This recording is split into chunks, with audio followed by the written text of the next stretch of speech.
Hey everybody, I'm Grandmaster Ben Feingold here, and this is 5 Minutes with Ben, and I'm Ben.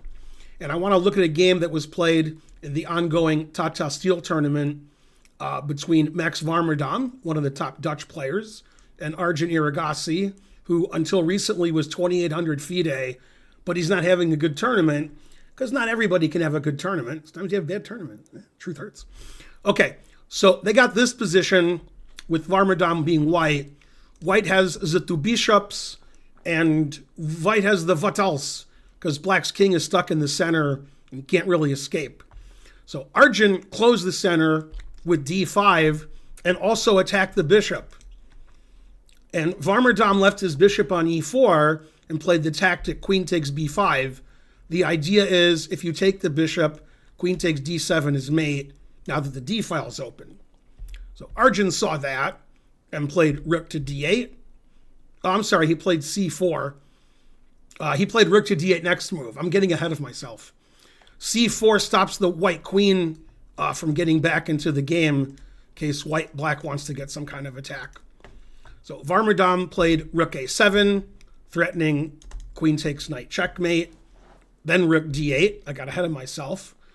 And Warmerdam could play bishop f3, but he played a much stronger move, bishop takes d5, taking advantage of the weak black king on e8, which is not looking good. So white sacks a piece. Now white has 3 pieces attacking the d7 knight. So white's threatening rook takes knight on d7. And this position, Warmerdam is probably winning attack. Arjun played queen e7, which the engine doesn't like. Although, I mean, it's the most obvious move, so I don't know what the engine's problem is. Okay, then rook a8 was played. That's an excellent move. They traded rooks, check. Queen went to d8. Queen went to b7, and white has a very simple plan, f4, e6. That's the plan. And black thought he could stop it, and Warmerdam said, "You're a daisy if you do." Notice all the counterplay that black has on the g file with like queen g3 check and queen coming in. The queen on b7 is not only attacking the d7 knight, it's defending the g2 pawn. So the queen is good for defense and attacking purposes. Okay, Arjun developed his bishop c5. White played f5 as I indicated that they would. And black played bishop b6, which doesn't have a lot to do with stopping white's plan. But if white plays e6 right now we see the point of Arjun's move. Queen c7 check, trades the queens, and now black's up a piece for 3 pawns in the endgame. Probably black's better. White doesn't want to trade queens. White gets the last piece into the attack, bishop to h6, which the engine says is the best move. The rook doesn't have a lot of squares to go to, so it went to the safe square, g8. Now, Warmerdam played the best move, and if you ask me why am I showing you this game, it's probably because of this move. The analysts, the commentators were saying this is the best move, but it's a computer move, not one a lot of humans would find. But Warmerdam found the move in time trouble.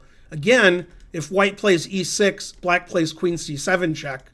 So Warmerdam played king h1, getting off of the diagonal, and now he's really threatening e6, which ends the game. So Arjun tried to trade queens, queen c7.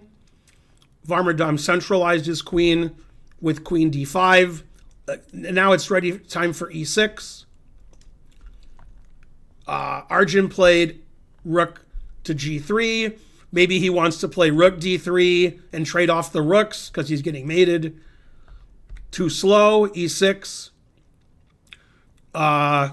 White's just crashing through now. Black doesn't really have any good moves. For example, if you play knight f6, I can play queen a8 check.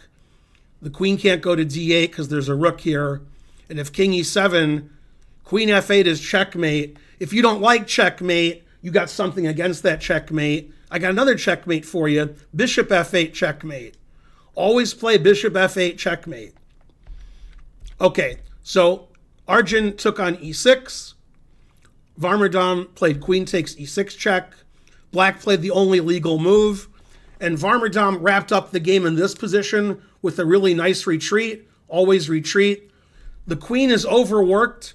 It's on this diagonal with the rook, and it's defending the knight on d7, otherwise queen d7 mate. It's also defending the bishop, otherwise queen takes bishop check because the knight's pinned. So white takes advantage of all of that and plays bishop f4, forking the queen and rook.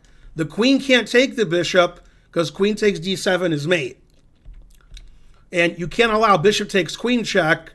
And if you move your queen, you have to defend your knight, and then the rook is hanging on g3. So like you could play queen b7 or queen c8 or queen a7, and then I would just take your rook on g3. Bam. And white's up a lot of material and mating. So in this position, after bishop f4, Erigaisi resigned. A nice win for Warmerdam, one of the top Dutch players, and just continuing the bad tournament for Arjun. These things happen. Hopefully next tournament, he'll get his 2,800 back. I'm Grandmaster Ben Feingold. Thanks for watching 5 Minutes with Ben. Please like and subscribe and leave a comment, and I'll see you guys next time with more videos. Bye.